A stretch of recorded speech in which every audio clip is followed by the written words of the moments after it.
Allah yang gerakkan hati-hati manusia ni untuk tolong you, untuk bagi jalan keluar tu. Mungkin macam-macam, daripada nasihat, teguran, ada yang bagi rezeki.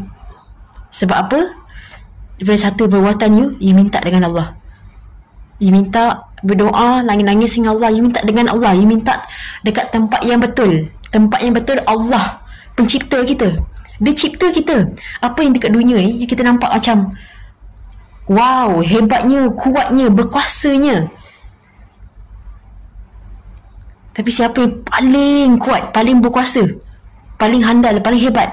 Allah, pencipta kita, pencipta segala-galanya, pencipta benda yang kita ingat berkuasa tu. Apa benda tu, kan? Minta tempat yang betul, minta dekat tempat yang betul, minta dengan pencipta kita. Hasil dia Masya Allah. Pertolongan Allah tu ada, okay? Pertolongan Allah tu ada. Allah tak pernah tinggalkan you seorang-seorang. Tak pernah.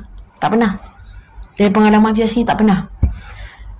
Allah tinggalkan Fiza, Allah biarkan Fiza nangis-nangis seorang-seorang bila Fiza jauh dari Allah. Bila Fiza jauh dari Allah, mula minta dengan orang keliling, dan hujung-hujung tu baru minta dengan Allah. Lepas tu baru Allah tolong.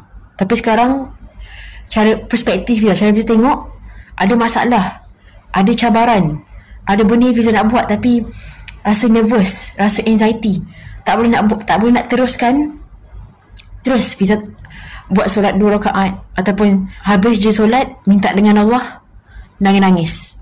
Allah tempat yang pertama, tempat pertama Fiza mengadu, luahkan segala-galanya. Lepas tu baru Fiza share dekat orang keliling. Masa tu bantuan cepat datang, bantuan, pertolongan, jalan keluar cepat, senang selesai, cepat sampai. Sebab apa? Sebab minta dekat tempat yang betul, minta dengan Allah dulu, tanya Allah dulu. Lepas tu kita boleh share dengan orang keliling. Letak Allah dulu. Allah wajib. Allah pencipta kita.